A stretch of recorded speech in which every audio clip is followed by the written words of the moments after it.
आजचा आपला टॉपिक आहे की देवाची ही योजना आहे, परमेश्वराची ही योजना आहे की परमेश्वराची योजना आज मनुष्यासाठी काय प्रियानो. आम्ही जन्माला येतो, आम्ही जन्माला झाल्यानंतर आमचं एज्युकेशन होतं, त्याच्यानंतर आम्ही जेव्हा तरुण होतो काम करतो, कोण व्यवसाय करतं, त्याच्यानंतर लग्न केलं जातं, त्यांना मुलं होतात आणि मुलं झाल्यानंतर त्याच्यानंतर त्या मुलांचं संगोपन, त्यांचं एज्युकेशन, त्यांचं लग्न आणि बरेच गोष्टी होऊन जातात. आणि या जीवनामध्ये भरपूर वेळा असं होऊन जातं की जी परमेश्वराची योजना या भूतलावर आम्हाला निर्माण कशासाठी केलं आम्ही विसरून जातो प्यारो. भरपूर लोक असे आहेत की आपल्या जीवनामध्ये असलेली परमेश्वराची योजना ते विसरून जातात. कशासाठी परमेश्वरानं मला या पृथ्वीवरती निर्माण केले. त्याच्यानंतर जे लोक आज बघत आहेत लॉकडाऊनपासून आत्तापर्यंत, जे माझे बहीण भाऊ ज्या फेसबुकला जे जॉईन झालेत आणि त्याच्याद्वारे ते आशीर्वादित झालेत, माझ्या प्रियानो मला तुम्हाला सांगू द्या की परमेश्वराची योजना तुमच्यासाठी काय आहे. तुम्ही जे बघत आहात, भरपूर लोक जे बघतात, भरपूर लोक आशीर्वाद झालेत, भरपूर लोकांची साक्ष आहे. आणि कोल्हापूरमध्ये, त्याच्यानंतर कोल्हापूरच्या बाहेर आजूबाजूच्या परिसरमध्ये, कोल्हापूर जिल्ह्यामध्ये, त्याच्यानंतर प्रियानो पुन्हा या ठिकाणी असू दे, ज्या ज्या ठिकाणी लोक जे बघत आहेत, औरंगाबाद असेल आणि भरपूर ठिकाणी लोक, काही लोक परदेशातून सुद्धा, जे आपले मराठी लोक आहेत परदेशातून सुद्धा, कॅनडामधून सुद्धा बघत असतात, असे भरपूर लोक, दुबईमधून बघत असते, भरपूर लोक बघत आहेत आणि आशीर्वादित होत आहेत प्रियानो. पण तो आज जेव्हा चर्च सुरू होत आहे आणि चर्च सुरू होत असताना पुढच्या काळामध्ये फेसबुकवरती लाईव्ह असेल किंवा नसेल आम्हाला माहीत नाही प्रियानो, परंतु मला तुम्हाला सांगू द्या की परमेश्वराची योजना तुमच्या जीवनासाठी काय आहे, परमेश्वराची इच्छा तुमच्या जीवनासाठी काय. ज्या लोकांना देवानं अभिषेकानं भरलं, ज्या लोकांना देवानं त्याचं दान दिलं, जे लोक देवाच्या वचनामध्ये वाढत आहेत, जे लोक त्यांनी प्रार्थनेची वेळ वाढवली, परंतु आता जेव्हा चर्चेस सुरू होत आहेत, जेव्हा कदाचित फेसबुक वरती लाईव्ह असेल किंवा नसेल, पण येत्या दिवसामध्ये त्या गोष्टी ठेवल्या जातील प्रियानो. पण तुम्हाला सांगू द्या की देवानं जे तुम्हाला दान दिलेलं आहे, जे गिफ्ट दिलेलं आहे, किंवा जे देवाची इच्छा तुमच्या जीवनामध्ये त्यानं प्रकट केलेलं आहे, आणि तेव्हापासून जे लोक आतापर्यंत चालत आहेत, भरपूर लोक सांगालेत की आम्ही आशीर्वादित झालो, देवाच्या प्रार्थनेमध्ये वाढलो, वचनामध्ये वाढलो, देवाच्या घन गोष्टी आम्हाला समजत गेल्या, आम्हाला सत्य समजत गेलं, आणि देवाला धन्यवाद की देवबाप या रीतीने तुम्हाला आशीर्वाद करत आहे प्रियानो. परंतु आता या गोष्टी तुम्हाला समजल्या आहेत. पुढच्या जीवनामध्ये जेव्हा तुम्हाला जीवनाचा प्रवास करायचा आहे, लोकांपर्यंत जाऊन देवाचं वचन सांगायचं आहे, लोकांना बंधनातून मुक्त करायचं आहे, परंतु प्रियानो सैतान या गोष्टी कधीच सोडत नाही की लोकांपर्यंत तुम्ही जावं, लोकांना बंधनातून मुक्त करावं. जी योजना देवाने तुमच्यासाठी ठेवल्या, ती देवाची योजना तुमच्यामध्ये जीवनामध्ये पूर्ण करू ही सैतानाची इच्छा नाही प्रियानो. आणि सैतान वेगवेगळे मोह, वेगवेगळ्या समस्या, वेगवेगळे संकट तुमच्या जीवनामध्ये आणणार, जेणेकरून देवाची जी योजना आहे, जी देवानं लॉकडाऊन पासून आतापर्यंत जी प्रकट केल्या, ती योजना तुमच्या जीवनामध्ये तुम्ही ती गमवावी, ते पारितोषिक तुम्ही गमवावं, ते प्रतिफळ तुम्ही गमवावं आणि देवाच्या योजनेपासून दूर जावं, यासाठी सैतान प्रयत्न करणार प्रियानो. प्रार्थना करत असताना देवानं विचारलं की देवाच्या लोकांसाठी तुझा निरोप काय आहे. तर देवाचा आज निरोप प्रियानो आम्हा प्रत्येकासाठी एक महान वचनाद्वारे परमेश्वर आमच्याशी बोलणार आहे प्रियानो. तर मला तुम्हाला सांगू द्या, वही पेन घ्या प्रियानो, त्याच्यानंतर बायबल तुमच्या जवळ घ्या, नोट डाऊन करून घ्या, तुम्ही शिका, त्याचं मनन करा प्रियानो. कारण किती तर तास यासाठी प्रार्थना केल्या जातात की तुम्ही या तासाभराच्या वचनासाठी आशीर्वादित व्हा म्हणून किती तास उपास प्रार्थना केली जाते. भरपूर देवाचे सेवक येऊन तुम्हाला शिकवतात, आपलं काम, आपले व्यवसाय, आपलं कुटुंब सोडून तुमच्यासाठी ते शिकवतात प्रियानो. तर मला तुम्हाला विनंती करू द्या, जे लोक ऐकत आहेत, वही पेन घ्या आणि त्याच्यानंतर बायबल हातामध्ये घ्या, स्थिर व्हा, इकडे तिकडे लक्ष लावू नका. सैतान डिस्टर्ब करायसाठी प्रयत्न करेल, पण तू आज आम्ही देवाच्या वचनाकडे लक्ष लावू प्रियानो. आजचा आपला टॉपिक आहे की परमेश्वराची योजना आज काय आहे प्रियानो, किंवा परमेश्वराची योजना आमच्या जीवनासाठी काय आहे, किंवा परमेश्वराची योजना आमच्या जीवनासाठी त्यानं काय प्रकट केलेलं आहे. देवाचे काही बायबलमध्ये आपण सेवक बघणार आहोत की ज्यांना देवाची सेवा करायची होती, देवाने त्याच्या जीवनामध्ये एक योजना दिली होती, देवाने त्यांना एक दर्शन दिलं होतं, एक टार्गेट त्यांना आखून दिलं होतं, देवाच्या त्या गोष्टीमध्ये ते वाढले, त्यांनी सुरुवात तशी केली, पण सुरुवात तशी केल्यानंतर प्रियानो मधल्या काळामध्ये परत देवापासून ते भडकलेत, परत देवाची योजना त्याच्या जीवनामध्ये जी पूर्ण व्हायची होती ती योजना त्यांनी सोडली प्रियानो, आणि देवाच्या त्या योजनेपासून ते दूर गेलेत. आम्ही प्रियानो देवाच्या योजना ज्या आमच्या जीवनामध्ये पूर्ण होणार आहेत, देवाच्या योजनेसाठी ज्या देवाने आम्हाला पाचारण केले, ज्यानं बोलवलंय, ती योजना पूर्ण करत असताना सैतान आम्हाला कधीच सोडणार नाही. देवाच्या वचनातून आपण बघूया की देवानं कुणाकुणाला त्याच्या जीवनामध्ये योजना दिली होती, पण त्या लोकांनी त्याच्या जीवनामध्ये काय केलं प्रियानो. शास्त्रे याचा 13वा अध्याय आणि 5वं वचन काय सांगते. इथं शमशोन विषयी लिहिले जाते प्रियानो की शमशोन एक देवाचा दास होता, एक नाझीर होता, देवानं त्याच्या जीवनामध्ये एक योजना केली होती. त्याची आई आणि त्याचा जो बाप होता त्या बापाला त्यांनी सांगितलं होतं की माझी योजना शमशोनसाठी काय आहे. परंतु शमशोननं देवाची योजना जाणून नसणं घेतल्यामुळं त्याचा अभिषेक त्याचं सामर्थ्य त्यानं गमवलं प्रियानू आणि देवाच्या योजनेपासून ते दूर झाला. शास्त्री याचा 13वा अध्याय आणि 5 वचन काय सांगता आम्ही ऐकूया प्रियानू. कारण तू गर्भवती होऊन हा. तुला मुलगा होईल. हा. त्याच्या डोक्याला वस्त्र लावू नको. हा. कारण जन्मापासूनच तो मुलगा देवाचा नाजीर होईल. हा. आणि इस्रायला पलिष्ठांच्या हातून सोडवावयास तोच आराम करेल. प्रियानू इथं शास्त्री याचा 13वा अध्याय आणि 5 वचन सांगतं की शमशोनाला देवानं एक नाजीर केलं होतं. त्याची आई आणि वडील जेव्हा देवाचा देवदूत त्यांना आला, त्यांना दर्शन दिलं, त्याने सांगितलं की तर वर्ष त्याला मूल नव्हतं आणि मूल नसल्यामुळं परमेश्वराने त्याला दर्शन दिलं आणि सांगितलं की तुम्हाला मूल होईल, त्याचं नाव तुम्ही शमशोन ठेवा. तो देवाचा एक नाजीर असेल. त्याच्या वस्त्र डोक्याला तुम्ही वस्त्रा लावू नका. देवासाठी तो महान कृत्य करेल आणि पलिष्ठेच्या हातून इस्रायल लोकांना तो सोडवेल अशी योजना त्यासाठी आखली होती. प्रियानू, देवाची योजना पलिष्ठेसाठी, पलिष्ठेच्या हातून इस्रायल लोकांना तो सोडवेल यासाठी शमशोनाला देवाची एक योजना दिली होती. परंतु देवाची योजना ही असताना शमशोननं आपल्या जीवनामध्ये काही दिवसामध्ये त्याने सुरुवात केली. काही दिवसामध्ये त्याने त्या गोष्टी केल्या. भरपूर लोकांना त्यातून त्याने सोडवलं. लोकांना अश्रूपासून सोडवलं. लोकांना जे शमशोनाच्या जीवनामध्ये ज्या गोष्टी त्याने केल्या की इस्रायल लोकांना जो त्रास होत होता मिथ्यानी लोकांच्या हातून काही वेळेपर्यंत त्याने सोडवलं. प्रियानू, पण जसा दिवस पुढे गेलेत, ज्या शमशोनवरती देवाचा अभिषेक होता, ज्या शमशोनवरती देवाचं सामर्थ्य होतं, त्याच शमशोनं देवाचा अभिषेक आणि सामर्थ्य घालवलं. प्रियानू, मला तुम्हाला सांगू दे, आमच्या जीवनामध्ये देवानं आम्हाला निवडलंय की लोकांपर्यंत आम्ही जावं, लोकांना बंधातून मुक्त करावं, लोकांना आशीर्वादित करावं, लोकांना आम्ही एक आशीर्वादाचे चॅनल असावं, यासाठी परमेश्वर आम्हाला निवडलेला आहे. एक योजना आमच्या जीवनामध्ये आखलेली आहे. प्रियानू, जे जे माझे बहीण भाऊ बघत आहेत, मला तुम्हाला सांगू द्या की प्रत्येकाच्या जीवनामध्ये परमेश्वराने योजना आखलेली आहे. आत्तापर्यंत किंवा जेव्हा अगोदर जेव्हा तुम्ही देवामध्ये होता, तुमच्या जीवनामध्ये कदाचित तुम्हाला तुमची देवाची योजना माहीत नसेल. पण लॉकडाऊन पासून आतापर्यंत ज्या ज्या देवाच्या सेवकांनी तुम्हाला शिकवलं असेल, लाईव्हद्वारे तुम्ही बघितलं असाल, देवाची योजना तुम्हाला समजली असेल. पण सैतान ती देवाची योजना तुमच्यापासून काढून घेण्यासाठी प्रियानू सैतान प्रयत्न करणार आहे आणि सैतान टपलेला आहे. तसं शमशोनच्या जीवनामध्ये देवाची एक योजना होती. ती योजना त्यानं हरवावी, त्याच्यावरती असलेला अभिषेक त्यानं हरवावा, त्याच्यावरती असलेली देवाची कृपा त्यानं हरवावी म्हणून सैतानानं प्रयत्न केलेत आणि प्रियानू शमशोन त्याच्यामध्ये पडला. पुढं वचन काय सांगते आपण वाचूया. प्रियानू, शास्त्रीयाचा 6वा अध्याय आणि 4 आणि 5 वचन काय सांगतंय. 4थं वचन, शास्त्रीयाचा 16वा अध्याय 4थं वचन. नंतर सोरे खोऱ्यातील दलिला नावाच्या एका स्त्रीवर त्याचे प्रेम बसले. हा. तेव्हा पलिष्ठ्यांचे सरदार त्या स्त्रीकडे जाऊन तिला म्हणाले, त्याच्या आचार शक्तीचे मर्म कशात आहे आणि आम्हाला त्याच्यावर वर्चस्व कसे मिळवता येईल हे तू त्याच्याकडून लाडीगोडीने काढून घे, म्हणजे आम्हाला त्याला मुसक्या बांधून त्याला जेरीस आणता येईल. प्रत्येक जण तुला चांदीची 1100 नाणी देऊ. शास्त्रे याचं 16वा अध्याय 4 आणि 5 वचन शमशोनच्या पतन विषय पुढे सांगत जाते. तो 16वा अध्याय तुम्ही पूर्ण वाचाल की त्याच्यामध्ये शमशोनचं पतन कसं होतंय, त्याच्यावरती असलेला तो अभिषेक कसा जातोय, ती स्त्री दलीला त्याला कशी पकडून देते, शेवट त्याचं मरण कसं होतंय. शास्त्रे याच्या 16वा अध्यायामध्ये लिहिलं आहे. प्रियानू, मला तुम्हाला सांगू द्या की शमशोनाला एक अभिषिक्त म्हणून देवाने निवडलेलं होतं. परंतु दिसणाऱ्या एका स्त्रीविषयी, स्त्रीविषयी तिच्या जीवनामध्ये मोह आला.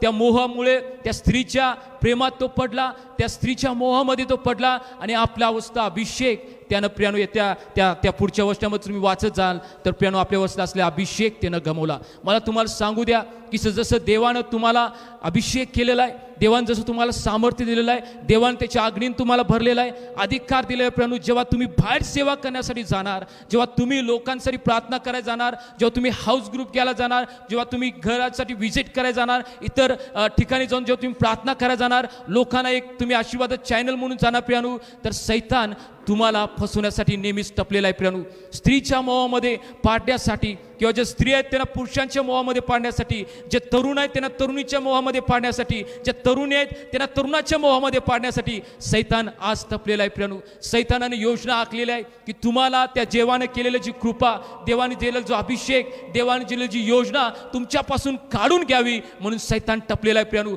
मला तुम्हाला सांगू द्या, तुम्ही स्वतःला कमी समजू नका किंवा स्वतः तुम्ही निराशामध्ये जाऊ नका. ही परिस्थिती आल्यानंतर किंवा सैतान तुम्हाला डावपेचामध्ये टाकणार नाही म्हणून तुम्ही स्वतः ओव्हर कॉन्फिडन्समध्ये इतर जास्त आत्मविश्वासामध्ये जाऊ नका प्रियानू. ज्या गोष्टीपासून सावध राहायचं आहे त्या गोष्टीपासून सावध राहिलं पाहिजे प्रियानू. ज्या गोष्टीपासून दूर पळायचं आहे त्या गोष्टीपासून दूर पळलं पाहिजे. नाही मला काय होत नाही, मी काय करू शकत नाही, आलेलं प्रत्येक गोष्टीवरती मी विजय मिळवू शकतोय, मी याच्यामध्ये पडणार नाही, या पापामध्ये मी पडणार नाही, या पापापासून मी दूर जाणार, मी याच्यावरती विजय मिळणार. म्हणून कोणी प्रियानू निष्काळजी राहू नका.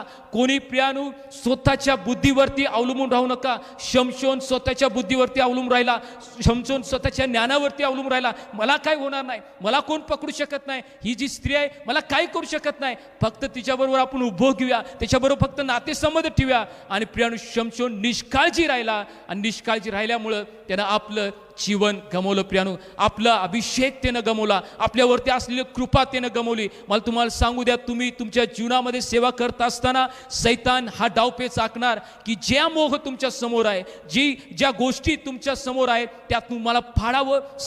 सैतान तुम्हाला देवापासून दूर घेऊन जावं म्हणून योजना सैतान आखत आहे प्रियानू. भरपूर तरुण तुमच्या जीवनामध्ये भरपूर मी तरुण प्रीचर जे सेविक आहेत त्यांना बघितलं की सैतान त्यांच्या समोर डावपेच करून किती तर तरुण तरुणीला प्रियानू सैतानानं मोहात टाकून त्याचं जीवन, त्याच्यावरचा अभिषेक सैतानानं काढून घेतलाय प्रियानू. देवाची जी योजना त्यांच्या जीवनामध्ये होती ती योजना सैतानानं काढून टाकली आहे प्रियानू. ती योजना सैतानानं देवाची जी होती ती नष्ट केलेली आहे प्रियानू. मला तुम्हाला सांगू द्या की देवाच्या योजनेकडं आम्ही लक्ष लावूया. देवाची योजना आमच्यावरती आहे. ज्या देवानं अभिषेक आम्हाला केलेला आहे, ज्या देवानं आम्हाला नाजीर केलंय, इथं लोकांना जाऊन बंधनातून मुक्त करण्यासाठी, जे लोक अश्रूमध्ये आहेत त्या लोकांना अश्रूमधून सोडण्यासाठी देवानं जी योजना आमच्या जीवनामध्ये ऐकलेला आहे. सैतान टपलेला आहे. शमशोनाच्या जीवनामध्ये सैतान टपला होता प्रियानू. त्याला त्यानं पाडलं त्या अभिषेकामध्ये. जे सामर्थ्य ते सामर्थ्यापासून निघून गेलं प्रियानू. आणि पुढे जर तुम्ही 16 अध्याय पूर्ण वाचत जाल प्रियानू, 20 पासून जर वाचत जाल, शमशोन एक अभिषिक्त,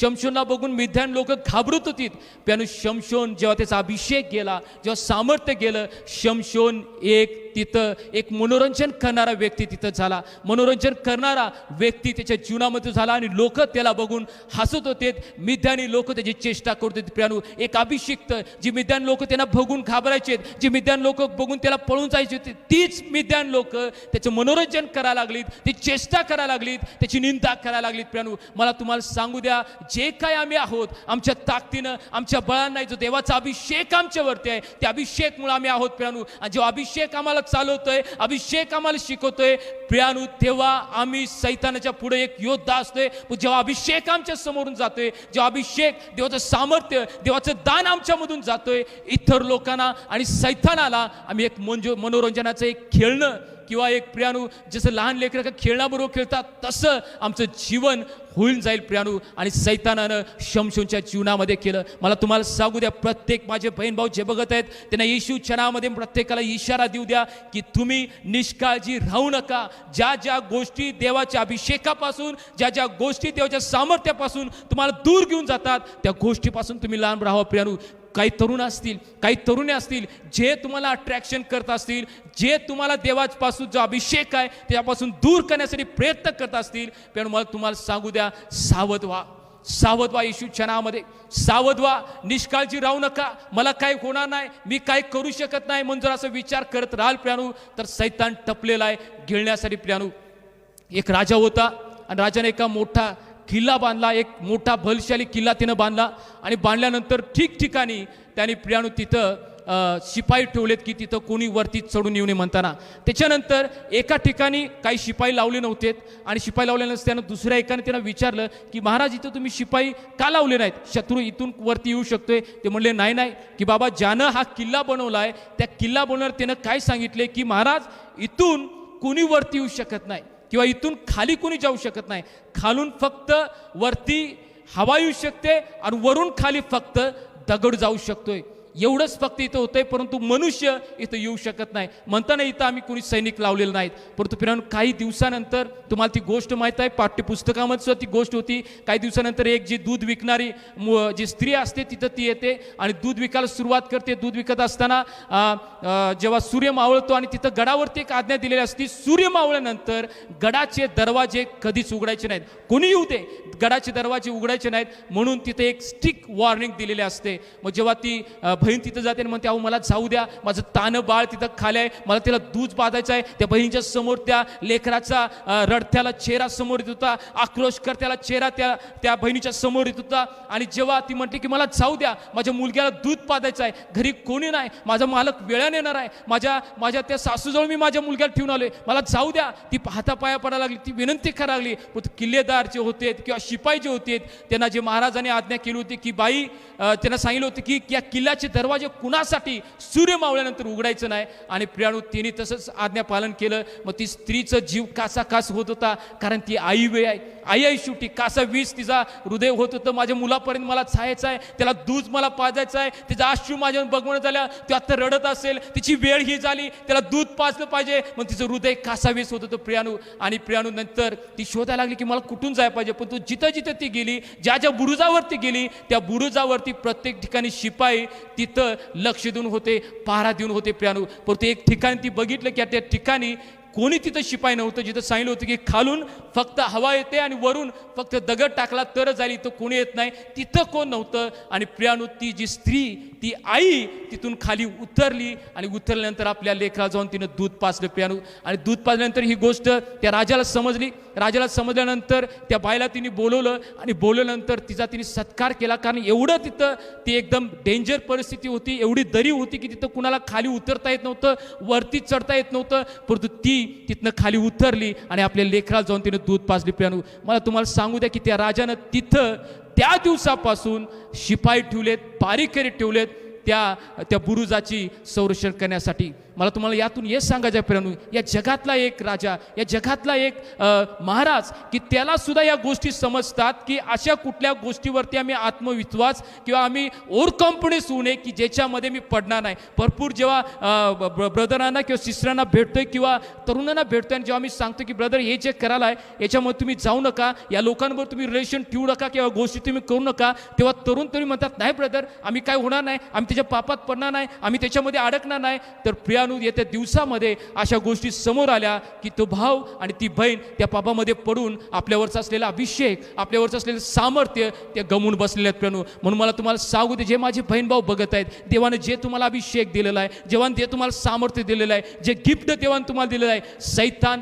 टपलेला आहे तुमच्यापासून काढून घेण्यासाठी. शमशोनच्या जीवनामध्ये ज्या रीतीनं त्यानं काढण्यासाठी डावपेच आखला आणि त्याच्यावर असलेला अभिषेक, जी कृपा, जे सामर्थ्य त्यानं काढून घेतलं, त्यानं सैतान आज आमच्या जीवनामध्ये वाट बघत आहे. मला तुम्हाला प्रत्येकाला अंतःकरणापासून मला विनंती करायची आहे, जो अभिषेक देवानं तुम्हाला दिला या लॉकडाऊनच्या काळामध्ये, जे देवानं सामर्थ्य तुम्हाला दिलंय, आता तुम्ही बाहेर पडणार, लोकांना देवाचं वचन सांगण्यासाठी, लोकांना देवाचं वचन शिकवण्यासाठी. सैतान टपलेला आहे गरजणाऱ्या सिंहासारखा कुणाला गिळण्यासाठी. तर सावध होऊया प्रियाणू. शमशोननं देवाची योजना जाणून घेतली नाही. शमशोनला एक महान योद्धा देवाला करायचं होतं. शमशोनचं नाव ते पलिष्ठ लोक, मिद्यान लोक जेव्हा ऐकायची घाबरून जायत होती. एवढं मोठं नाव आणि शमशोनचं देवाला करायचं होतं, पण शमशोननं देवाची योजना ऐकली नाही. माझ्या प्रियाणू, तुम्ही स्वतःला काही समजत असाल, पण देवाच्या दृष्टीनं यशया 43:4 प्रमाणे तुम्ही अमोल आहात.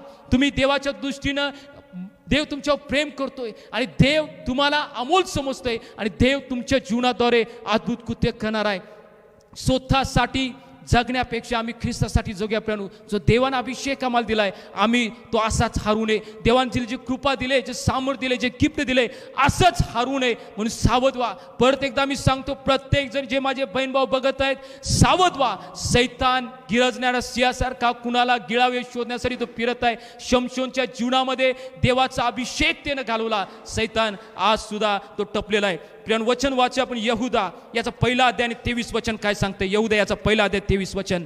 त्यांना अग्नीतून ओढून काढून Yes. त्यांची तारण करा हा. आणि कित्येकावर तर बीत दया करा. हा. मात्र देहाने डागालेली त्यांची वस्त्रे द्वेष माना. इथं वचन सांगते यहुदा पहिला अध्याय 23 वचन, ज्या अग्नीमध्ये आहेत त्यांना ओढून काढा. त्यांना सुटका करा. नाशामध्ये होणाऱ्या लोकांसाठी, जे आपल्या अश्रू ढाळत आहेत, जे आजारामध्ये पडलेले आहेत, ज्यांना जीवनामध्ये आशा काय नाही, ज्यांना जीवनामध्ये शांती नाही, ज्यांना जीवनामध्ये आनंद नाही, आमच्याकडे तो मार्ग आहे, आमच्याकडे तो यश आहे की त्यांना आम्ही दाखवण्यासाठी, त्यांना बंधनातून मुक्त करण्यासाठी. पण तू प्रियानु दिलेला अभिषेक, दिलेला देवानं कृपादान त्या लोकांना अग्नीतून ओढून काढण्यासाठी तुम्ही वापरत असताना देवाचं वचन सांगते की तुम्ही त्या लोकांपासून, त्या गोष्टीपासून जेवढं तुम्हाला बाहेर काढते तेवढं काढण्यासाठी प्रयत्न करा.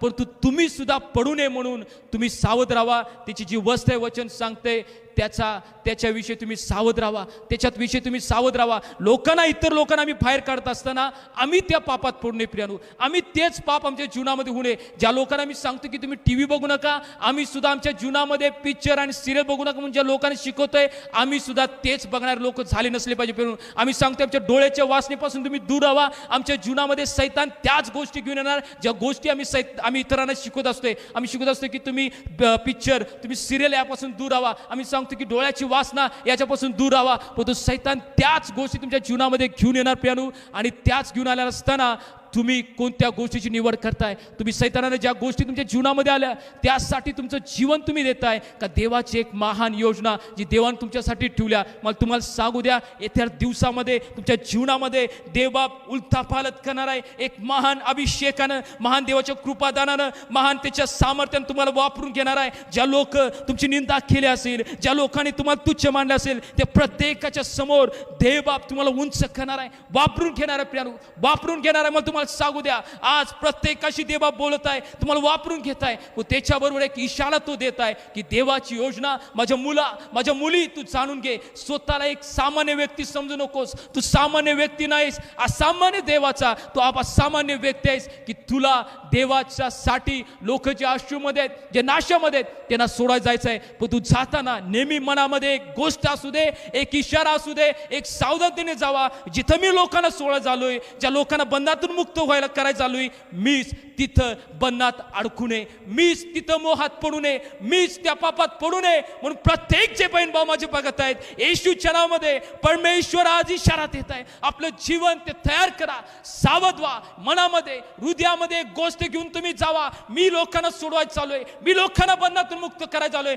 मी डोळ्याच्या वासनेतून, मी लोकांना पापातून बाहेर काढायला चालूय, मीच त्याच्यात पडू नये. देवाचं वचन इथं सांगते, यहुदा जे पहिला अध्याय 23 वचन, लोकांना अग्नीतून बाहेर काढून वाचवा. ज्या लोकांना मी अग्नीतून बाहेर काढायला चाललोय त्याच अग्नीत मी पडू नये. जर लोकांना बाहेर काढतोय तर मी स्वतः त्याच्यामध्ये वाचलेला व्यक्ती असला पाहिजे, मी स्वतः तिथं उभारलेला व्यक्ती पाहिजे. ज्या लोकांसाठी मी नाशाचं कारण होऊ नये किंवा ज्या लोकांना मी शिकवणार आहे त्याच्यासाठी मी एक आदर्श असलं पाहिजे प्रियानो. ज्या लोकांना मी शिकवतोय मीच त्या गोष्टी करू नये. देवाचं वचन सांगते, शमशोन आपल्यावरचा असलेला अभिषेक त्यानं घालवला, देवाची योजना त्याच्यासाठी जी होती त्यानं घालवली प्रियानो. पुढं कोण सांगते आपण देवाचं वचन वाचूया. पहिले राजे याचा 3रा अध्याय 3 आणि 4 वचन काय सांगते प्रियानो? पहिले राजे 3रा अध्याय 3 आणि 4 वचन. शल्मोन राजांचे परमेश्वरावर प्रेम होते. इथं वचन सांगते की शल्मोन राजाचे परमेश्वराची प्रेम होते, परमेश्वरावर तिचं प्रेम होतं. शल्मोन राजा हा दाविदाचा पुत्र, बेतशेबेपासून झालेला हा त्याचा मुलगा होता. काही गोष्टी सांगते प्रियानो, समजून घ्या नीट. हा बेतशेबेपासून झालेला त्याचा मुलगा होता. आणि जेव्हा शल्मोनाला देवानं सांगितलं की तुला काय पाहिजे आहे, तो देवाकडतो मागतो की देवा मला ज्ञानबुद्धी दे, ह्या लोकांचं न्याय करायला, किंवा एक सावध चित्तवृत्ती मला तू दे. या लोकांना मला चालवण्यासाठी एवढं मोठी प्रजा आहे बापा, 12 वंश आहेत, 12 वंशांना चालवायचं आहे, 12 वंशांना शिकवायचं आहे, त्याच्या समस्या असतील त्याचा न्याय करायचा आहे. आणि मला ज्ञानबुद्धी दे आणि मला एक चित्तवृत्ती, चांगली चित्तवृत्ती दे, सात्विक चित्तवृत्ती दे, मी त्याच्यात पडू नये प्रियानो. रेनॉल्ड बंके देवाचे एक महान सेवक होते, आज आपल्यामध्ये नाहीत, साऊथ आफ्रिकेमध्ये महान सेवा केली. काही दिवसापूर्वी मी त्यांच्या टेस्ट मनी सांगितल्या. अनेक त्यांच्या जीवनामध्ये एक टेस्ट मनी होती प्रियानो, की जेव्हा ते सेवा करत होते, सेवा सुरू करत असताना सेवा त्यांनी सुरू केली आणि महान रीतीनं देवबाप त्यांना वापरून घेत होता. आणि प्रियानो जेव्हा वापरून घेत होता, एके दिवशी त्यांना एक स्त्रीनं बोलवलं. त्याने त्यांची मिसेस गेलेत आणि गेल्यानंतर त्यांनी विचारले की काय सिस्टर काय काम आहे आमच्याकडे? तर या म्हणलेत की जी माझी प्रॉपर्टी आहे ती प्रॉपर्टी मला तुम्हाला सेवेसाठी द्यायची आहे. माझी 50% प्रॉपर्टी तुमच्या सेवेसाठी आणि 50% प्रॉपर्टी मला ट्रस्ट करून काही गोष्टी चालवायच्या आहेत. प्रियानो तिच्या प्रॉपर्टीमध्ये हिराच्या खाणी, त्याच्यानंतर सोन्याच्या खाणी आणि भरपूर रिच श्रीमंती बाई होती. तिला कोणी नव्हतं, एकटीच ती होती. आणि ती म्हणते की मला तुम्हाला सेवा कार्यासाठी हे पैसे तुम्हाला द्यायचे आहेत की तुम्ही देवाचं सेवा कार्य करावं. मग रेनॉल्ड रेनॉल्ड बॉंके म्हणले ठीक आहे सिस्टर, मला प्रार्थना करू द्या आणि प्रार्थना करून मला त्याचा निर्णय घेऊन द्या, मला काही दिवस द्या, मला देवाच्या सांध्यात बसून देवाला मला विचारायचं आहे मी काय करू म्हणून. आणि त्या काळामध्ये रेनॉल्ड बॉंके गेलेत आणि प्रार्थना केलेत आणि प्रियानो प्रार्थना केल्यानंतर काही वेळ ते विसरून गेलेत की त्या बहिणीला जाऊन मला सांगायचं आहे म्हणून. आणि प्रियानो त्याच वेळी त्यांना पैशाची चणचण होती किंवा सेवा कार्य करण्यासाठी पैसे कमी पडत होते, परंतु त्यांना देवाचं सेवा कार्य पुढे चालवायचं होतं. आणि त्याच्यानंतर एक 15-20 दिवसानंतर परत त्या बाईचा फोन आला आणि म्हणले की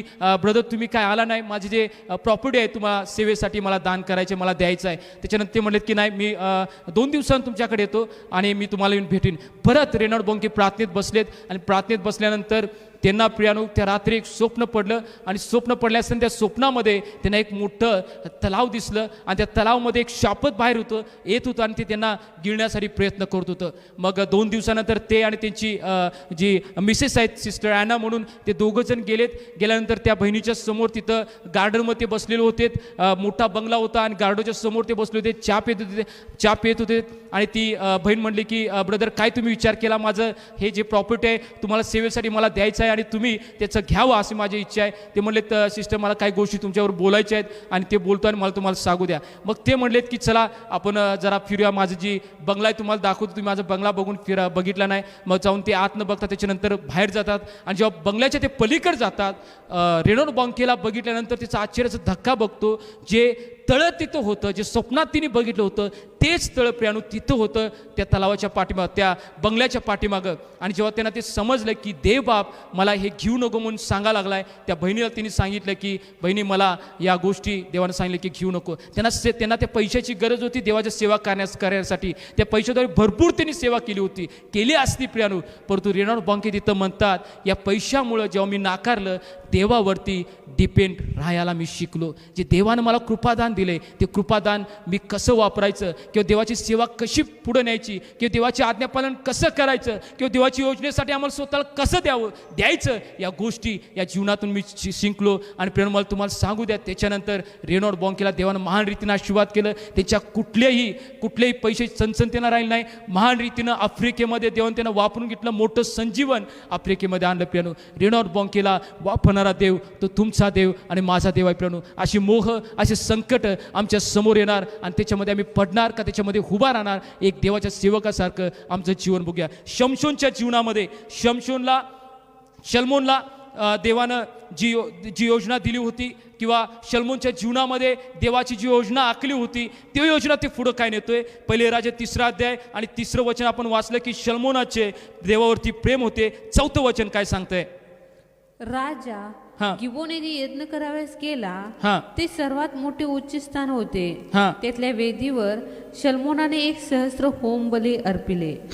शल्मोनानं परमेश्वराचा आदर केला, तो आदर करणारा व्यक्ती होता. याच्या अगोदर शल्मोन हे समजून घ्या प्रियानो ज्या गोष्टी सांगाले. शल्मोन एक सामान्य व्यक्ती होता, एक साधा व्यक्ती होता, एक राजा होता. तो देवाचं ज्ञान किंवा देवाचं फेस टू फेस त्याला दर्शन झालं नव्हतं. तो देवाचा होमबली करायचा, देवावरती प्रेम करायचा, देवाला अर्पण तो करायचा. परंतु पुढे आपण जेव्हा वचन वाचत जातोय प्रियानो देवबाप त्याला दर्शन देतोय आणि देवबाप त्याला विचारतोय की तुला काय पाहिजे आहे.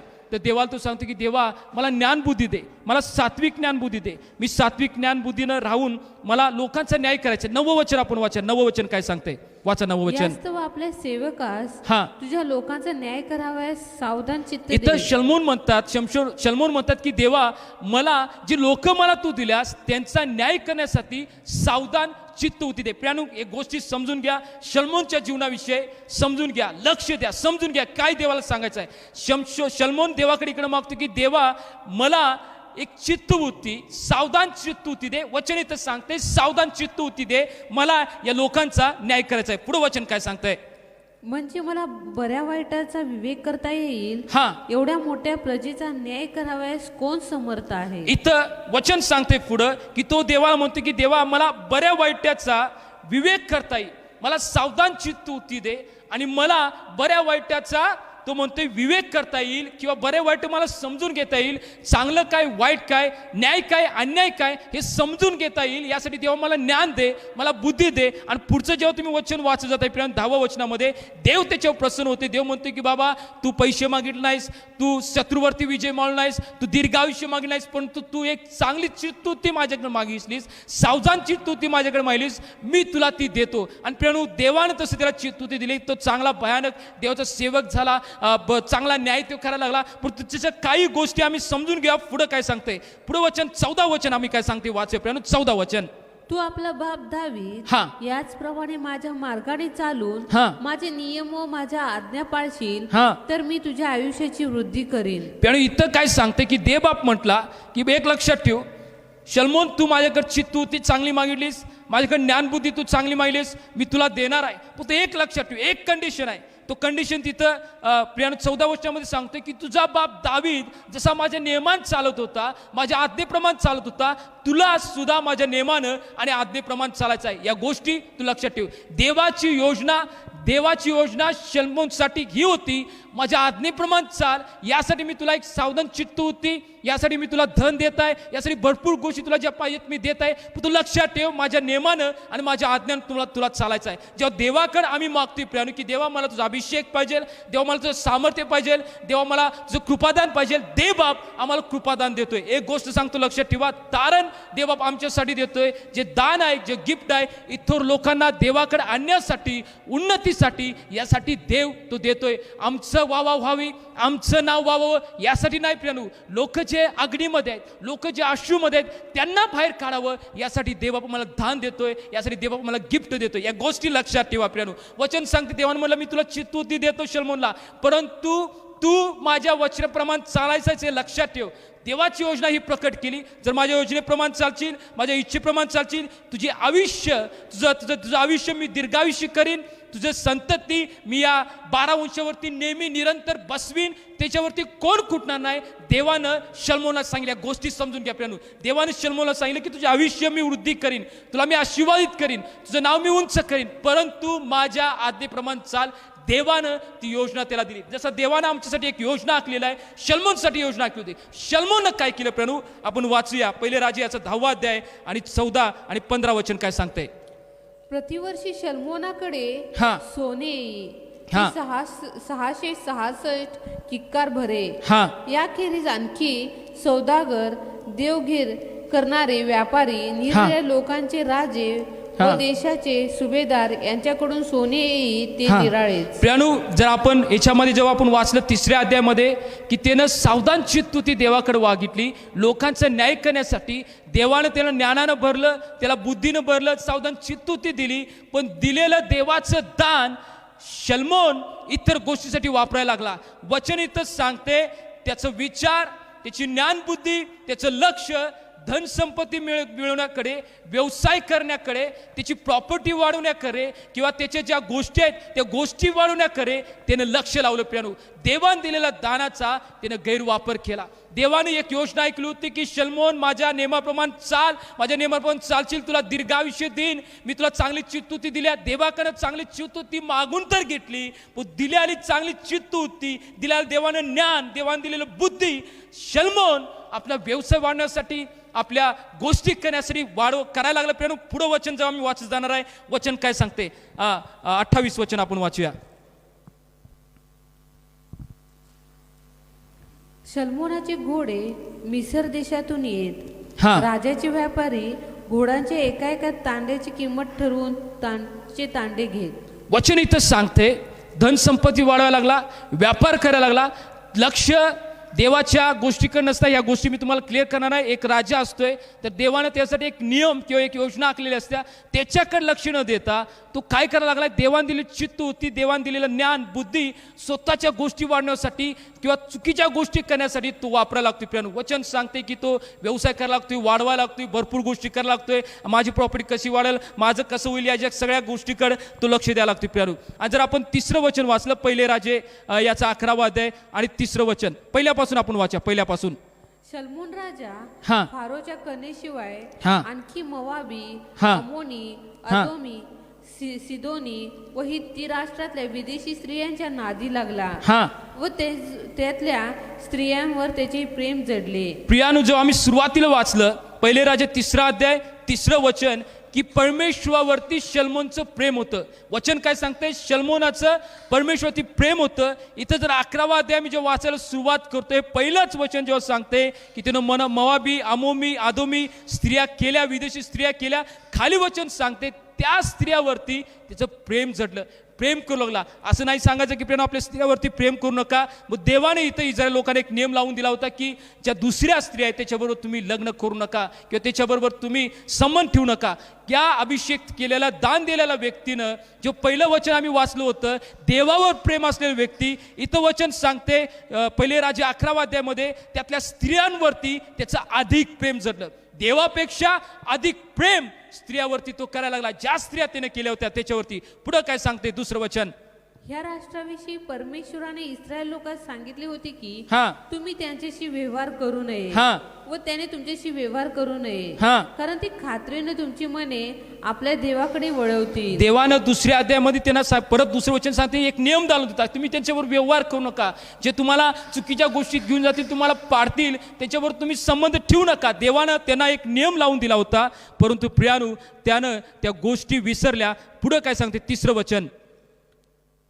त्याच्या 700 राण्या हा व 300 उपपत्नी होत्या. हा त्याच्या बायकांनी त्याचे मन बहकवले. आणि तो वचन सांगते 700 राण्या आणि 300 उपपत्न्या होत्या. 700 राण्या आणि 300 उपपत्न्या, म्हणजे जवळजवळ 1000 त्याच्या पत्नी होत्या. प्यानू, जर आपण पुढं वचन वाचत जातोय की देवाची योजना त्यासाठी काय होती, देवानं एका राजाला नियम काय लावून देतो. अनुवाद याचा 17वा अध्याय 15 ते 17 वचन आपण वाचूया. प्यानू, अनुवाद याचा 17वा अध्याय 15 ते 17 वचन काय सांगतंय? तर तुझा देव परमेश्वर हा ज्याला निवडील त्यालाच तो आपणावर राजा नेमावे. हा आपल्या भाऊबंदातून आपल्यावर राजा नेमावा.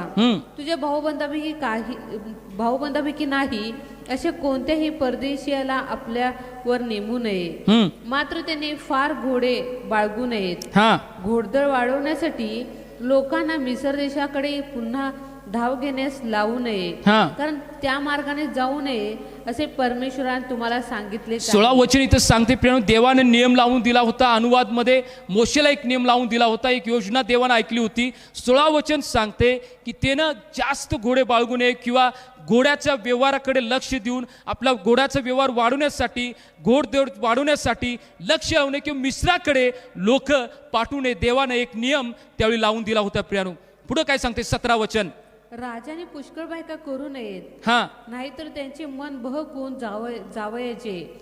तसेच त्याने स्वतःसाठी सोन्या रुपयाचा फार मोठा साठा करू नये. 17 वचन सांगते की राजाने पुष्कळ बायका करू नयेत.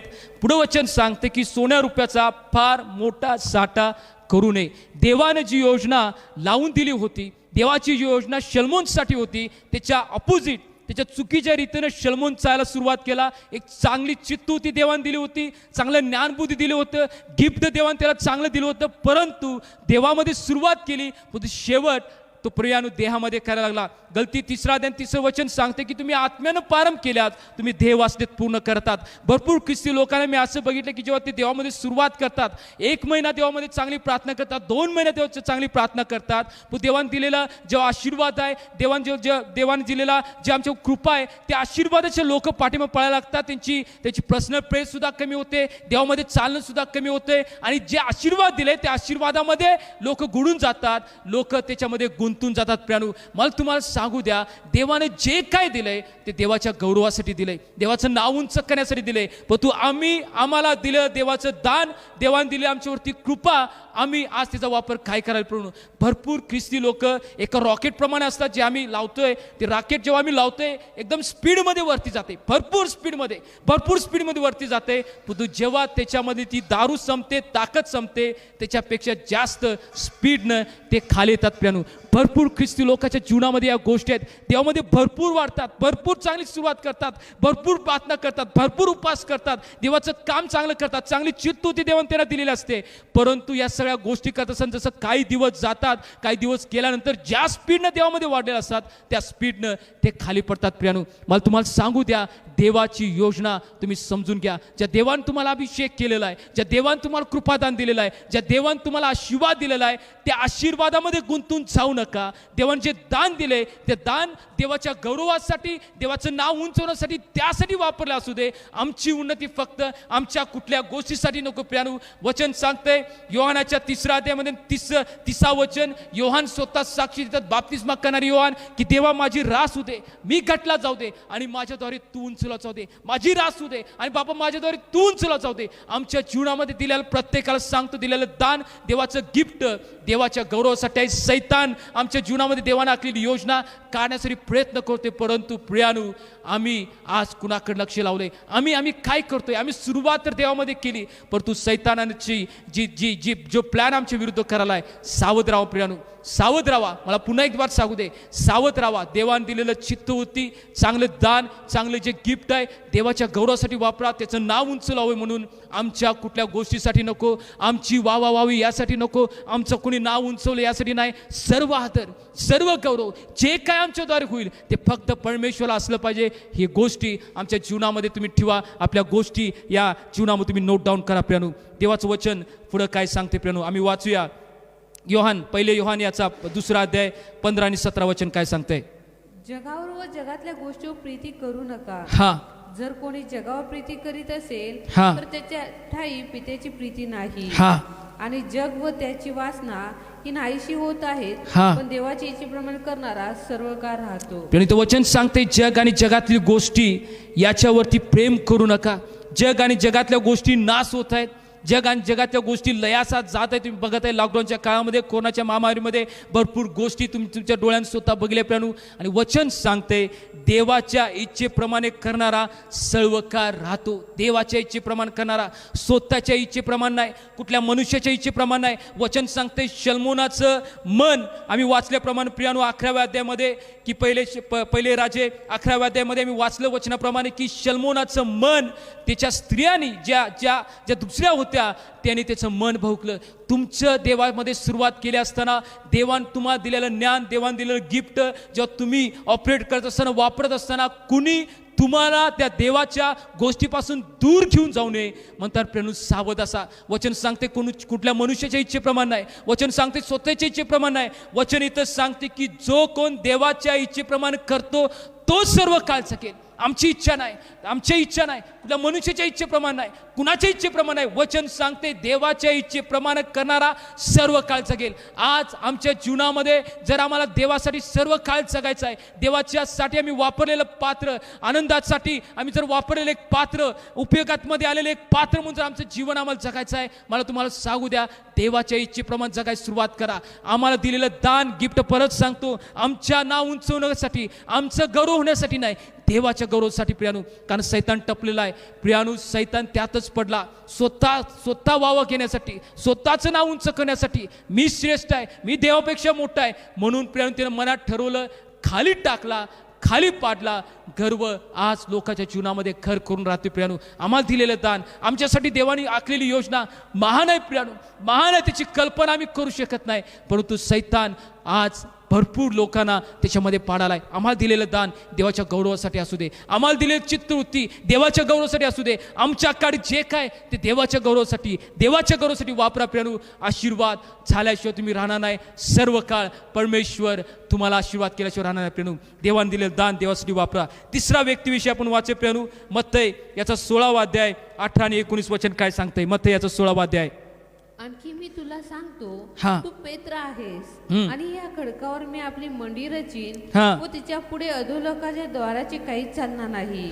मी तुला स्वर्गाच्या राज्याच्या किल्ल्या देईन, आणि पृथ्वीवर जे काही तू बांधशील ते स्वर्गात बांधले जाईल, पृथ्वीवर जे काही तू मोकळे करशील ते स्वर्गात मोकळे केले जाईल. आता प्रियानो, पेत्राविषयी मग प्रत्येकाला माहित आहे, एक मासं धरणारा एक व्यक्ती, एक कोळी, एक वचन सांगते की तो अज्ञानी होता, त्याला लिहिता वाचा येत नव्हतं, एक अज्ञानी व्यक्ती. पण जेव्हा येशूने त्याला बोलवलं, येशूकडे तो आला, आपलं जीवन त्यानं दिलं, आपली नाव तिथं सोडली, आपल्या आई वडिलांना तिथं सोडलं, त्यानं जाळी तिथं टाकली आणि येशूच्या पाठीमागं तो चालायला लागला. आणि चालायला लागला भरपूर. जेव्हा येशूच्या पाठीमागं चालायला, देवाने त्याला अधिकार दिला, जाऊन लोकांना तो हील केला. जेव्हा 2-2 शिष्य त्याने पाठवलेत, भरपूर गोष्टी तो करायला लागला. आणि प्रियानो, देवा येशूने त्याला सांगितलं की मत्ती 16व्या अध्यायामध्ये की पेत्रा, मी तुझ्यावरती मंदिर रचीन आणि अधोलोकाच्या किल्ल्या अधोलोकाचं तुझ्या विरुद्ध काही चालणार नाही. तेव्हा देवाच्या मध्ये जेव्हा आम्ही जर सुरुवात केली, देवामध्ये आम्ही आलो, आमचं जीवन समर्पित केलं, देवाने एक आम्हाला अभिवचन दिलं, देवाने एक योजना आखली. पेत्रासाठी सुद्धा देवाने एक योजना आखली होती की अधोलोकाच्या दाराचं तुझ्या विरुद्ध काय चालणार नाही, मी तुझ्यावरती मंदिर बांधीन, तुझ्यावरती मी माझं मंदिर रचीन. देवाची एक योजना पेत्रासाठी होती प्रियानो. परंतु मला तुम्हाला सांगू द्या, पुढे जर आपण वाचत गेलो की ज्या पेत्राला देवाने एक सामान्य व्यक्ती, एक कोळी होता, पण ते येशूच्या सहवासात जेव्हा आला, येशूबरोबर जेव्हा वेळ घालवावा लागला, एक देवानं त्याला आशीर्वादात चॅनल म्हणून वापरायला लागला. भरपूर लोकांसाठी तो आशीर्वादात चॅनल झाला, भरपूर लोकांना तो बंधनातून मुक्त करायला लागला. परंतु प्रियानो, जेव्हा देवाने त्याला आशीर्वाद केलं, देवाने वापरायला सुरुवात केली, देवाने सांगितलं की मी तुझ्यावरती मंदिर रचीन. पण तू पुढे जर आपण वाचत जातोय, जेव्हा येशूला पकडलं जातं, तोच पेत्र येशूला शापोपचार करून नाकारतोय. देवाची योजना तो प्रियानो नाकारतोय. जो पेत्र होता, परिस्थिती बघून लोक त्याच्या विरुद्ध उठल्यात, लोक त्याला मारतील. येशूला जसं पकडलंय, येशूला जसं त्यांनी आज पकडले, त्याला माराल्यात आणि कदाचित त्याचा जीव सुद्धा घेतील, मला सुद्धा मारतील, मला सुद्धा त्रास होईल. म्हणून लोकांकडे बघून, परिस्थितीकडे बघून देवाची योजनेसाठी तो दूर गेला.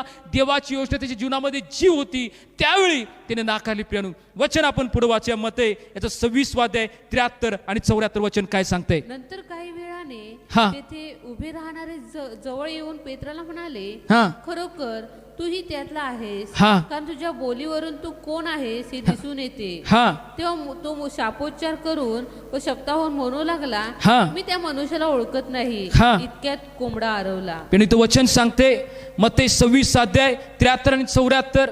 आम्ही अगोदर वाचलो होतं मत्ती 16 अध्याय 18 आणि 19. देवा म्हणला की पेत्रा, मी तुझ्यावरती खडक, मी तुझ्यावरती मंदिर बांधणार आहे. तू माझ्यासाठी एक आशीर्वादाचा व्यक्ती आहेस, अधोलोकाचं तुझ्या विरुद्ध काही चालणार नाही. परंतु पेत्राच्या जीवनामध्ये जेव्हा परिस्थिती आली, वाईट परिस्थिती समोर आली, लोक निंदा करायला लागलीत, लोक मारायसाठी आलीत, लोक नाश करायसाठी आलीत, ज्या देवानं त्यासाठी एक योजना आखली होती, ती योजना पेत्र त्याच्या विरुद्ध बघायला लागला. प्रियानो, परिस्थिती जिथे जीवनामध्ये क्रिएट झाली होती, त्या परिस्थितीला घाबरून, लोकांना घाबरून देवाची योजना त्यांनी नाकारली. वचन इथं सांगते मत्ती 26, 73 आणि 74. येशूला शाप उपचार करून शपथा घेऊन त्यानं नाकारलं. आज आमच्या जीवनामध्ये जेव्हा आम्ही सेवा करण्यासाठी जाणार आहोत, जेव्हा आम्ही देवाचं गौरव करण्यासाठी जाणार आहोत, परिस्थिती कदाचित बिकटीन, कदाचित सैतान आमच्या दृष्टीसमोर वाईट गोष्टी सोडेल, आमच्यावरती लोक वर चढवण्यासाठी प्रयत्न करेल किंवा आमच्या जीवनामध्ये भरपूर गोष्टी येतील. तर प्रियानो, ती परिस्थिती बघून देवाने जी योजना तुमच्यासाठी आखलेली आहे, देवाने जी योजना तुमच्यासाठी तयार केलेली आहे, त्या योजनेपासून तुम्ही दूर जाऊ नका. प्रियानो, त्या योजनेपासून दूर जाऊ नका. सैतान टपलेला होता. टपलेला असताना येशू ख्रिस्ताने आदुकून वॉर्निंग सुद्धा दिली होती, पेत्रा, मला तुला सांगू दे, मी तुझ्यासाठी प्रार्थना केलंय. सैतान मागालाय, गव्हासारखं तुला चोळण्यासाठी मागा लागलाय, पण तू मी तुझ्यासाठी प्रार्थना केल्या, तू स्थिर उभा राहा म्हणून. परंतु प्रियानो, पेत्र त्याच्यामध्ये पडला. येशू ख्रिस्ताला त्यानं नाकारलं. त्यानं एक योजना देऊन त्यासाठी ठेवली होती की पेत्रा, मी तुझ्यावरती मंदिर बांधीन.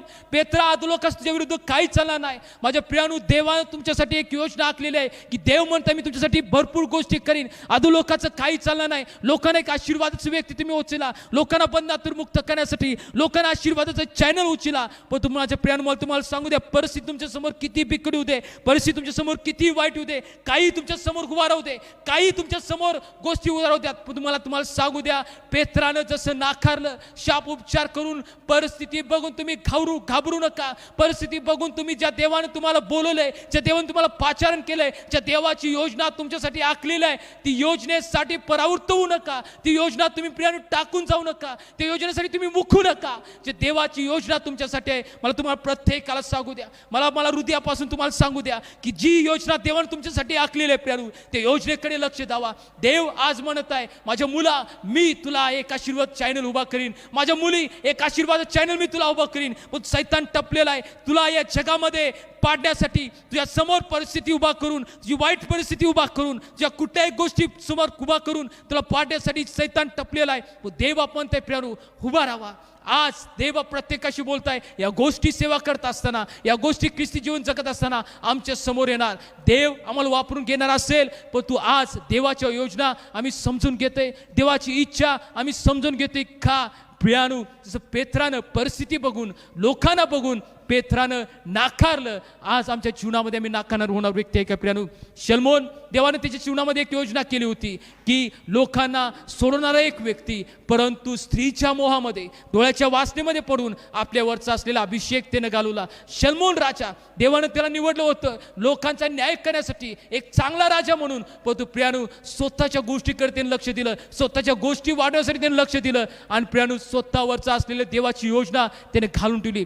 पेत्र, देवा म्हणला मी तुझ्यावरती मंदिर बांधीन पेत्रा, मी तुला एक लोकांना आशीर्वादाचं चॅनल करीन, पण तू पेत्रानं आपल्यावरचं असलेलं जे कृपादान त्यानं घालून टिकलं. प्रियानू, आपल्यावरती असलेली जी देवाची योजना आहे त्यानं घालून टाकली. आज आम्ही काय करता प्रियानू? आज आमचं लक्ष कुठं आहे? परिस्थितीकडे बघून, लोकांकडे बघून, आमच्या आमच्या जीवनामध्ये असलेल्या प्रत्येक ज्या वासना आहेत, ज्या आम्हाला ओढायसाठी पाप टपलेला आहे, ज्या आमच्या ज्या विकनेस आहेत, त्याच पकडून सैतान आम्हाला त्याच्यामध्ये पाडायला टपलेला आहे, त्याच्याकडे आम्ही लक्ष द्यालोय का? देवानं आमच्यासाठी एक महान योजना आखलेली आहे, त्याच्याकडे आम्ही लक्ष द्यालोय. प्रियानू, देवाची योजना काय सांगते? देवाचं वचन आपण वाचूया प्रियानू.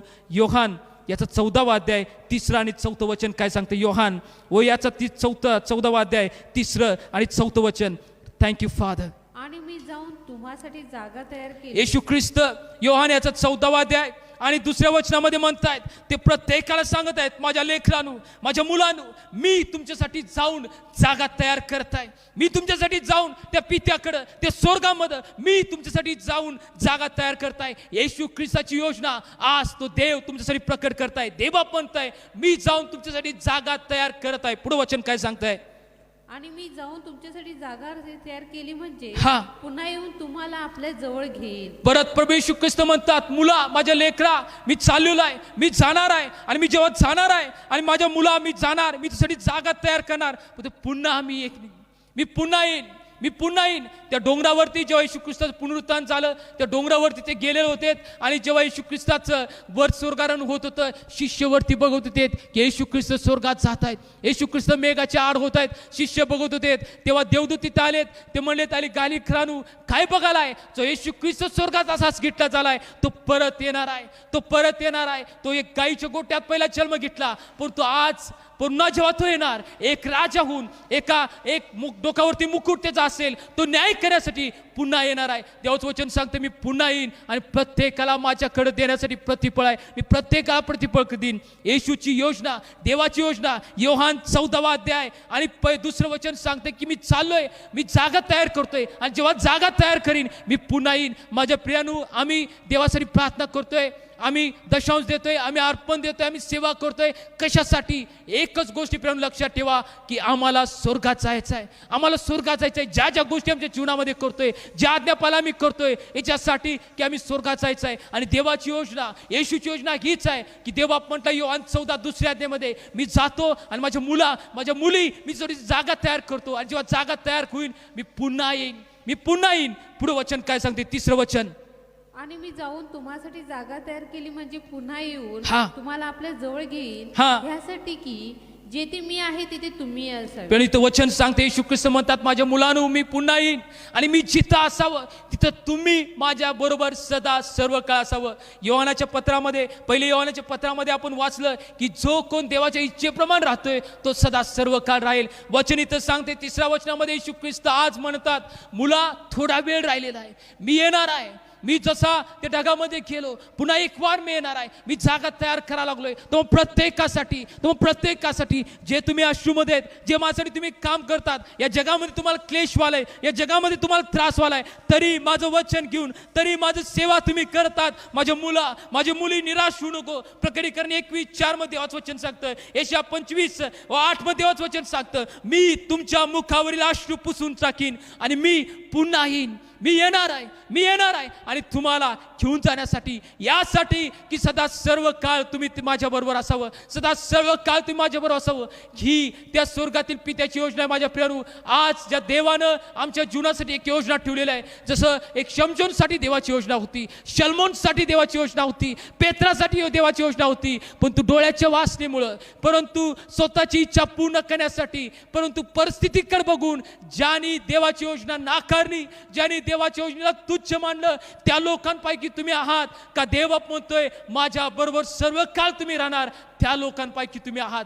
तुम्ही कुणापैकी आहात प्रियानो? आज आम्ही आमच्या मनाशी निश्चय करूया, तेव्हा मी सेवा करायला जाणार. माझ्यासमोर मोह येतील, माझ्यासमोर पैशाचं मोह येतील, डोळ्याची वासना असेल, ज्या गोष्टी मला तू दिलेला आहेस, जो आशीर्वाद दिलेला आहेस, जे कृपादान दिलेलं आहेस, माझ्या गौरवासाठी नाही देवा, तुझ्या गौरवासाठी मला वापरायचं आहे. प्रत्येक मोह मला येतील, परिस्थिती माझ्यासमोर बिकट असेल, माझ्यासमोर वाईट गोष्टी असेल, परंतु प्रत्येक परिस्थितीमध्ये माझ्या मनामध्ये, माझ्या हृदयामध्ये एक गोष्ट असेल की देवानं माझ्या जीवनासाठी एक योजना ठेवलेली आहे. आणि योहान याचा 14वा अध्याय आणि 2 आणि 3 वचन सांगते, तो देव म्हणत आहे, मुला मी जातोय, मी जागा तयार करतोय आणि मी जेव्हा जाईन मी पुन्हा येईन आणि तुम्ही माझ्या बरोबर राहाल आणि मी जिथं आहे तुम्ही असावं, सदा काळासाठी असावं, ही माझी इच्छा आहे. माझ्या प्रियानो, आज तुमच्या जीवनामध्ये आज तुम्ही तयार आहात काय? तुम्ही सांगताय की प्रभू काही परिस्थिती माझ्यासमोर येऊ दे, मोह येऊ दे बाप्पा, मी आज समजून घेतले की तुझी इच्छा माझ्यासमोर काय, मला दिलेलं कृपादान मी असंच घालवणार नाही, माझ्यासाठी नेमली तुझी योजना मी अशीच घालवणार नाही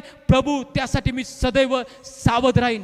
काय सेवा करायची, कशी सेवा करायची, कसं सावध राहायचं, मी नेहमी माझ्या मनामध्ये ठेवीन, नेहमी मी त्या रीतीने चालीन, नेहमी त्या रीतीने वागीन प्रभू, आणि माझं जीवन तो आशीर्वाद केल्याशिवाय राहणार नाही. प्रियानो, इब्री लोकास्याचा 11वा अध्याय 14 ते 26 वचन काय सांगता आपण बघूया. इब्री लोकास्याचा 11वा अध्याय 24 ते 26 वचन. मोशे प्रौढ झाल्यावर हा. त्याने आपणास फारोच्या कन्येचा पुत्र म्हणवण्याचे हा. विश्वासाने नाकारले. हा. पापाचे क्षणिक सुख भोगणे हा. त्यापेक्षा देवाच्या लोकाबरोबर दुःख सोसणे हा. हे त्याने पसंत करून घेतले. हा. ख्रिस्तापित विटंबना सोसणे ही मिसर देशातील धनसंचयापेक्षा अधिक मोठी संपत्ती आहे हा. असे त्याने गणले, कारण त्याची दृष्टी प्रतिफळावर होती. प्रियानो, इथं मोशेच्या विषयी आम्हाला माहित आहे. जेव्हा मोशेविषयी आम्ही वाचतो निर्गम पहिल्या अध्यायापासून जेव्हा पुढे वाचत जातो प्रियानो, मोशेचा जन्म, मोशेला फारोची कन्या त्याला कशी घेते, त्याचं नाव ठेवते आणि फारोच्या राजमहालामध्ये मोशेची वाढ होते आणि वाढ झाल्यानंतर प्रियानो दुसरा फारो किंवा दुसरा राजा मोशेच होणार होते. पण जेव्हा त्याला समजते की मी या इथला नाही आहे, माझं लक्ष इथं नाही, माझं प्रतिफळ इथं नाही, वचन सांगते इब्री लोकास 11वा अध्याय 24 आणि 26 वचन, त्यानं या जगातील भरपूर धनसंचयापेक्षा, मोठ्या धनसंचयापेक्षा देवाच्या लोकांबरोबर दुःख सोसणं त्यानं पसंत केलं. कारण त्याची दृष्टी, त्याची नजर प्रतिफळावरती होती. त्या मिश्रामध्ये त्याला धन होती, त्याला संपत्ती होती, त्याचं नाव तिथं लोक जय जयकार करत होती, तो राजा झाला असता प्रियानो. पण वचन सांगतंय की त्याची नजर त्या प्रतिफळावरती होती, त्याची नजर त्या प्रतिफळावरती होती. थोडं वेळ मी दुःख सोसेन, थोडा वेळ मला त्रास होईल, पण माझ्या प्रियानो मला तुम्हाला सांगू द्या, योहान 16:33 मध्ये देवाचं वचन सांगते, या जगात तुम्हाला क्लेश होईल, या जगात तुम्हाला तुम्हाला दुःख होईल, पण देवाचं वचन सांगतंय की तुम्ही धीर धरा, मी या जगाला जिंकलेला आहे. योहान 16:33 प्रमाणे देवा म्हणतोय जगामध्ये क्लेश होतील, तुम्हाला दुःख होईल, पण धीर धरा, देवा म्हणते मी या जगाला जिंकलेला आहे, मी या जगाला जिंकलेला आहे. माझ्या प्रियानो, देवाची गोष्टीकडे आज आमची नजर आहे काय? मोशेची नजर प्रतिफळावरती होती, तशी आमची नजर प्रतिफळावरती आहे, तसं आमचं लक्ष प्रतिफळावरती आहे. जी देवाची योजना त्याच्या जीवनामध्ये होती त्याने समजून घेतली. तो म्हटला की मला या मिश्रामध्ये राहून फारोची योजनेप्रमाणे मला चालायचं नाही, माझ्या इच्छेप्रमाणे माझ्या जीवनामध्ये योजना पूर्ण व्हायची नाही, तर देवाची योजना माझ्या जीवनामध्ये पूर्ण व्हायसाठी मी किती दुःख सोसीन, मला माझा त्याग करायला लागला, मला या राजवाड्याचा त्याग करायला लागला, मला ऐशारामचा त्याग करायला लागला, मी त्याग करीन, पण तू देवाच्या योजनेसाठी मी उभा राहीन. प्याणू देवाच्या योजनेसाठी मोशे उभा राहिला आणि देवाचा एक महान सेवक म्हणून आज सुद्धा त्याचं नाव घेतलं जातं. देवाचा एक जवळचा मित्र, फेस टू फेस बोलणारा म्हणून आज सुद्धा त्याचं नाव घेतलं जातं. प्रियानो, आज आमची दृष्टी, आज आमची नजर आमच्यासाठी देवानं आखलेल्या त्या योजनेवरती आहे का? आमची दृष्टी जसं प्रियानो शमशोनची होती, शल्मोनची होती, पेत्राची होती, आमची तशी नजर आहे. प्रियानो, कुणाकडे आमची नजर आहे, कुणाकडे आमची दृष्टी आहे, समजून घेऊया, जाणून घेऊया. आणि प्रियानो, मला पुन्हा एक बार सांगू द्या, देवाची एक महान योजना, योहान 14वा अध्याय 2 आणि 3 वचन, देवा म्हणत आहे मी जात आहे, मी तुमच्यासाठी माझ्या मुलांनो जागा तयार करताय. मी पुन्हा येईन आणि जे माझ्या इच्छेप्रमाणे चालतात, माझ्या योजनेप्रमाणे ते जाणतात, माझ्या योजनेला ते समजून घेणार, ते सदा सर्व काळ माझ्याबरोबर राहतील. आज आम्ही कुणापैकी आपल्याला समजून घेऊया, जाणून घेऊया आणि आपलं जीवन आम्ही परमेश्वराला समर्पण करूया. या त्या सानिध्यामध्ये आपले नेत्र आम्ही बंद करूया, कारण परमेश्वराची मान उपस्थिती आज आमच्यामध्ये आहे. तो परमेश्वर आज आमच्यामध्ये आपल्याला आज आमची नजर कुणाकडे आहे, आमचे लक्ष कुणाकडे आहे. ज्या देवाने योजना आमच्यासाठी आखल्या का आमची नजर या जगातील गोष्टीकडे, या जगातील संसाराची चिंता, जगामध्ये असलेला धन संपत्ती या गोष्टीकडे नजर आहे. या जगामध्ये आखलेल्या योजना याच्याकडे लक्ष आहे. आम्ही आमच्या जीवनासाठी योजना आखल्या त्याच्यासाठी लक्ष आहे का देवानं आमच्यासाठी एक महान योजना ठेवलेला आहे त्याच्याकडे लक्ष आहे. प्रेरणू आम्ही आमच्या लेकरासाठी योजना आखतो, परंतु आमच्यासाठी स्वर्गातील पिता महान योजना आखतो, त्या योजनेकडे आमचं लक्ष आहे. आज आम्ही आमचं जीवन समर्पित करूया. जर वाटते की देवा मी माझ्या जीवनामध्ये मी माझ्या योजनेकडे लक्ष देत होतो, मी स्वतःची योजना पूर्ण करायसाठी मी प्रयत्न करत होतो, परंतु आज मी माझं जीवन पुन्हा एक वार समर्पित करताय. तुझ्या योजनेकडे मी माझं नजर लावत आहे, तुझ्या नजरेकडे पण तुझ्या योजनेकडे मी नजर लावत आहे. जसं मोशेने लावली बापा, तिची नजर प्रतिफळावर होती. माझी नजर तुझ्या योजनेकडे आहे, माझी नजर तुझ्या योजनेकडे आहे. या आम्ही देवाला समर्पण करूया, या आम्ही देवाला समर्पण करूया, या आम्ही देवाला समर्पण करूया. देव जिथं कुठं तुम्ही आहात, देव आज प्रत्येकाशी बोलत आहे, प्रत्येकाशी बोलताय, प्रत्येकाला तो स्पर्श करताय, प्रत्येकाला स्पर्श करताय. येशूच्या नावामध्ये तो प्रत्येकाला स्पर्श करताय, प्रत्येकाला स्पर्श करताय. Thank you father, thank you Jesus, thank you Lord. धन्यवाद येशू, धन्यवाद राजा, धन्यवाद. Thank you Jesus, thank you father.